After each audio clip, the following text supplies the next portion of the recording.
Hi student, hope you are doing great. We're facing a very difficult time. So, be responsible and stay at home.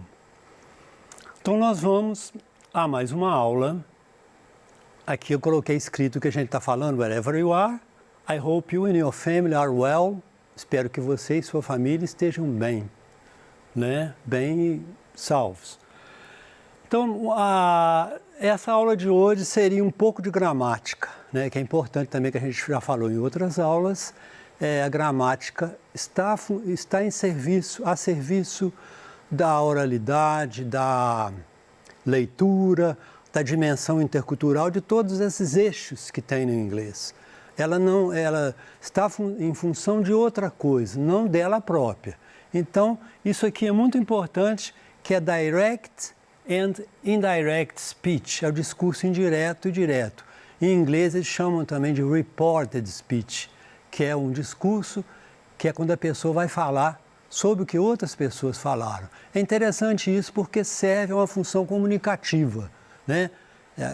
Igual o que eu falo sempre, é um mote para nós. Língua no uso, para o uso. Estou repetindo até muito isso, mas é muito importante a gente ter sempre em mente. Qualquer atividade que a gente seja, que a gente faça e tudo, tem que pensar nisso, a língua no uso e para o uso. Então, eu gosto sempre de colocar uma frase, um cartoon para alavancar a aula. E eu peguei esse cartoon aqui de Randy Glasbergen. Inclusive, para ler, a gente fala available at, disponível, né? www.glasbergen.com, que a gente fala o .com, que é o .com em inglês. A gente vai ter uma aula depois como ler esses endereços eletrônicos, arroba a gente diz at. Então, o Randy Glasbergen, que eu coloquei a foto, sempre coloco para qualquer texto, a gente tem que contextualizar quem é, por isso que eu falo da biografia, sempre é importante, quem escreveu, coisas assim relativas ao tema, o tema não ficar solto. Então ele fala assim, o menino fala, why am I going to school if my phone already knows everything? Por que eu tenho que ir na escola se meu celular sabe tudo já? Isso é uma grande questão. Então hoje nós vivemos uma época a internet é um mar de informações. Antigamente, o professor, o estudante, ele era o detentor do conhecimento, de informação. Hoje, não. Você não precisa de um professor para ter informação.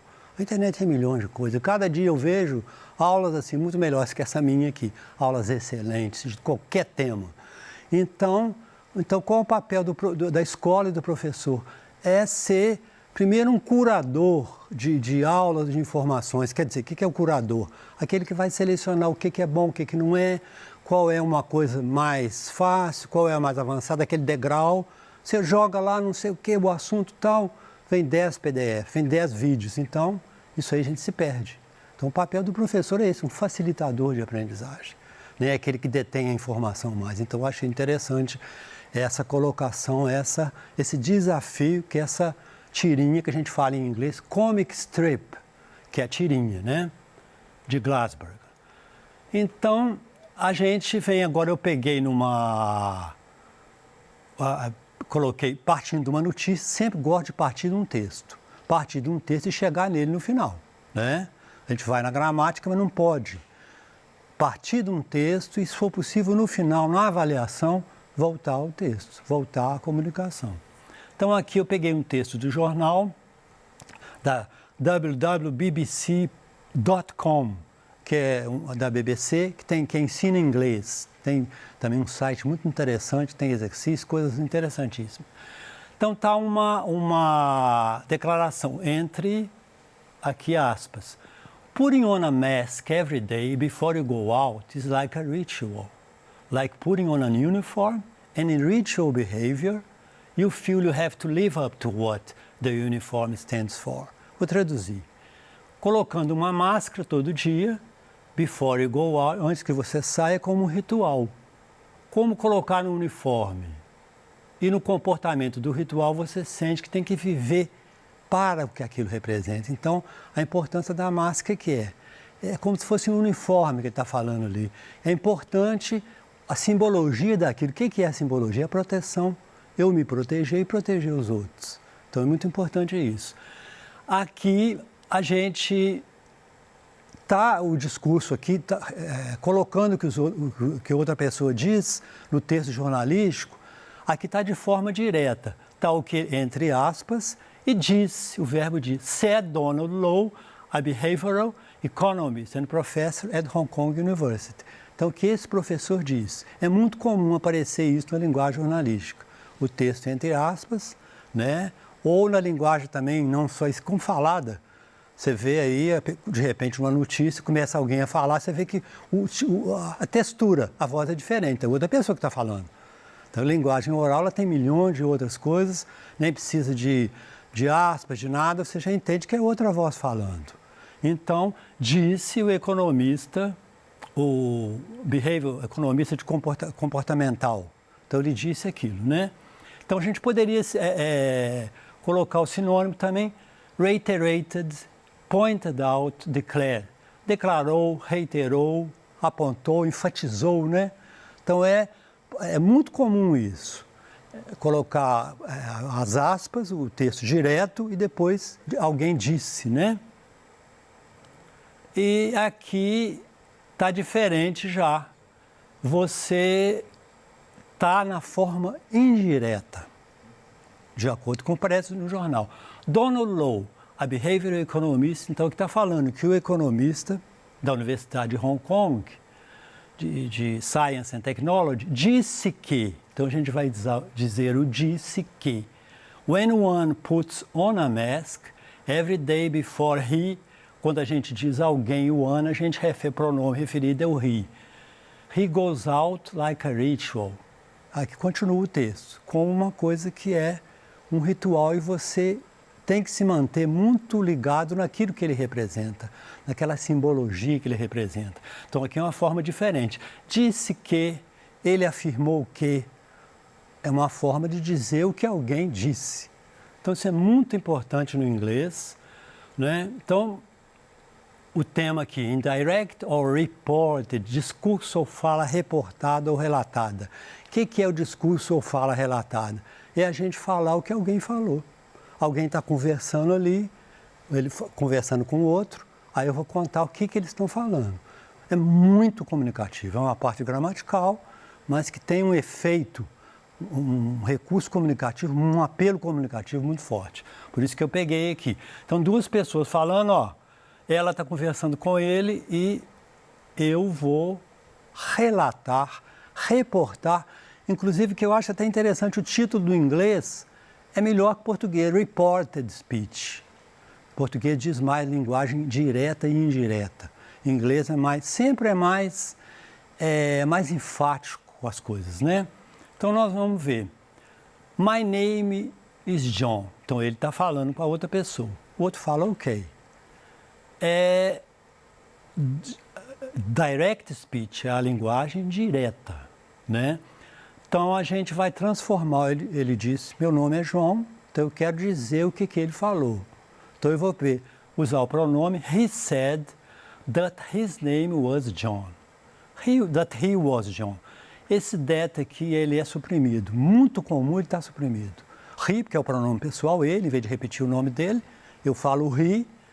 He said his name was John.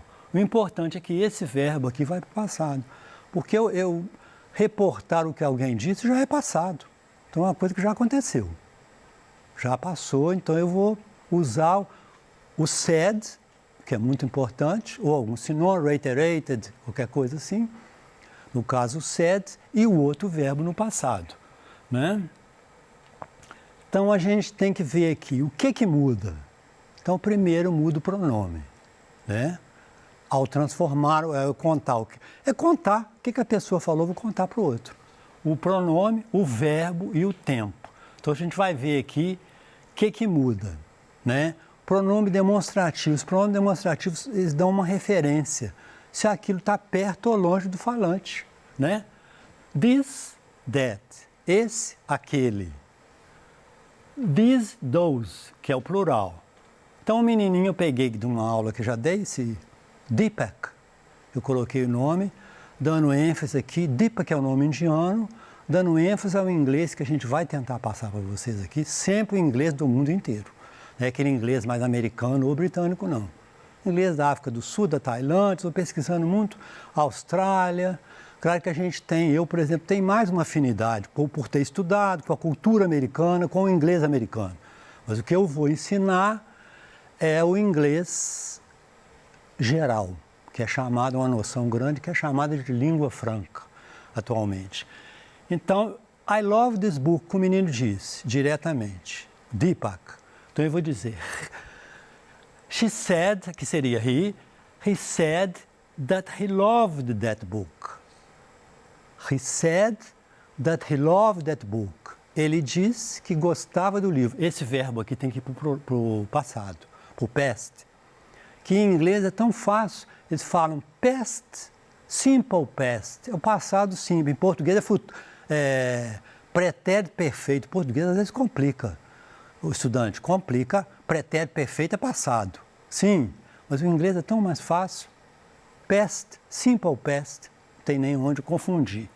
Então, o segundo verbo vai para he said that he loved that book. Se for this, passa para that. Se for this, passa para those. Porque ele está falando, mas não é esse livro, é aquele livro. A fala já está no lugar do passado, né? Aqui, então, eu coloquei um esquema. Você vê que é uma aula mais gramatical do que outras, mas uma gramática, essa aula explica bem a gramática em função do sentido, de gerar comunicação. A gente usa muito isso na fala, né? Então, o simple present, que é o presente simples, vira o passado simples ou simple past. Aquilo que eu falei. Simple present, presente do indicativo em português é coisa complicada. Lá é simple present, passa para o simple past. Present continuous, que é o presente contínuo, que é uma ação que está acontecendo no momento que a pessoa fala, né? Para falar o que está acontecendo agora, que é o present continuous. Passa para o past continuous, né? I am doing something, I am reading a book now, I was reading a book. E o presente perfeito passa para o passado perfeito, past perfect. E então a gente falou, recapitulando aqui, primeiro é o pronome, que muda muito, o verbo que passa para o passado, verbo passa para o passado, então today, que é hoje, passa para that day, né? Yesterday, the day before, ou that day, ou that time, não é mais yesterday, porque não é ontem. Ele falou ontem, mas eu estou reportando, eu estou transmitindo o que ele falou, já não é mais o dia que é, já está fora do tempo, né? Então, yesterday passa para the day before. Tomorrow passa para the next day, o dia seguinte, ou that day, passa para aquele dia. Então, é muito importante guardar. Today, that day, yesterday, the day before, tomorrow, the next day. Então, vamos pegar essas frases aqui, que eu acho que vão explicar bem, vocês. Activities and exercise. The boy, então, um menino falando. I'm late for school. Estou atrasado para a aula, né? I'm late for school. He, já substituindo aqui o the boy por he said that, o that é tirado sempre, porque eles tiram muito. He said that he was late for school. Ele disse que estava, o problema é aqui, sempre no passado, né? A coisa já aconteceu, eu vou relatar o que alguém contou. He said he was late for school. Mary, então a Mary falando. I have never been here. Usou o presente perfeito. Eu nunca estive aqui antes. Então vamos dizer como é que a Mary, como é que eu diria a alguém, o que ela falou. She said, então sempre o said, she said she had never been there. Então aqui eu passei para o presente perfeito, eu passei para o passado perfeito. Então o have foi, she said she had never been there. O here passa para o there. O aqui passa por lá. Ela falou, não é aqui mais, né? A referência não é aqui, é lá. Um outro lugar que eu não sei quando, né? Uma coisa que o tempo, a gente perde a noção do tempo. Então, she said she had never been there. Ela disse que nunca, é igual ao português, não tem problema não. Ela disse que nunca tinha estado lá, não é assim que a gente fala? Ele falou, nunca estive aqui. O que ela disse? Que você ouviu que ela disse que nunca tinha estado lá. Então é igual, não tem problema não, igualzinho. George, I can't speak English fluently. He, o pronome está no lugar do nome, em vez de repetir George, põe he, né? He said he could speak English fluently. He said, ele diz, I can't speak English fluently. He said that, está subentendido, he said he could speak English fluently. Ele falou que falava. Então, você tem que colocar sempre, falou que podia falar no caso, né? Ele falou que pode falar, ele falou que podia falar. A outra, the students, agora plural, né? We will attend a lecture tomorrow. Nós vamos assistir uma palestra amanhã. Então, como é que ficaria eu contar o que eu ouvi? Eu ouvi isso aí no corredor, vou contar o que eu ouvi. They, que substitui the students, they said that they would attend a lecture the next day. O will, que é o futuro, passa para o condicional. They say they would attend. Attend é assistir, presenciar, né? Participar. They said they would attend a lecture the next day. Então, tomorrow acaba, não é amanhã. Amanhã foi quando ele falou, naquele momento, mas aquilo já passou. Então, o amanhã ficaria the next day, que a gente coloca, né? Agora, uma pergunta que eu acho, assim, interessante. Então, sempre o verbo said e o presente passa para o passado, aquele negócio todo. E a frase aqui que já está no passado? Uma boa pergunta. Ué, como é que eu faço agora? A frase já está no passado? Então, ela disse aqui, a menina falando, a Mary, I went to the park yesterday. Ela falou, então também usando sempre o passado para dizer uma coisa que aconteceu, ela já falou no passado. Então, como é que fica? I went to the park yesterday. She said, continua o said, that she... Aí nós temos que usar uma forma do passado mais para trás. Ela disse que foi no parque. Ela diz, eu fui no parque, passado. Ela diz que tinha ido no parque. She said that she had gone to the park. Aí não é mais yesterday, the day before ou that day. She said she had gone to the park the day before. Então, quando é já uma frase no passado, ela passa para aquele passado perfeito. Então, que no passado você tem também aquela perspectiva de tempo, um atrás do outro, um mais atrás, um mais passado, né, que o outro.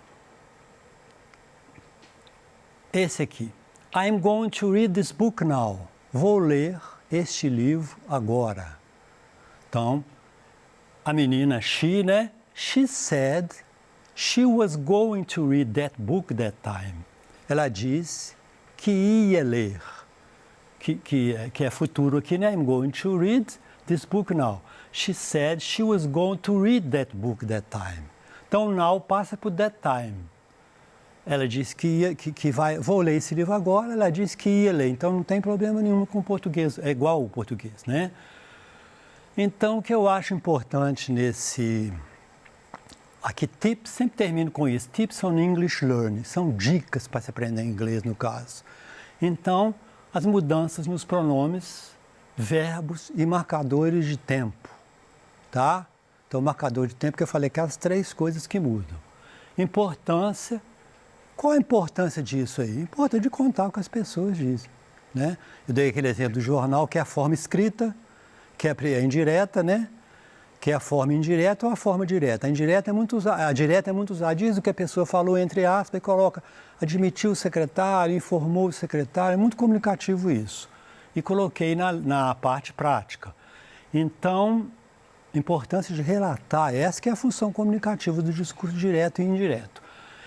Encarar o inglês como meio de comunicação, que é importante no uso e para o uso. Muito importante achar isso.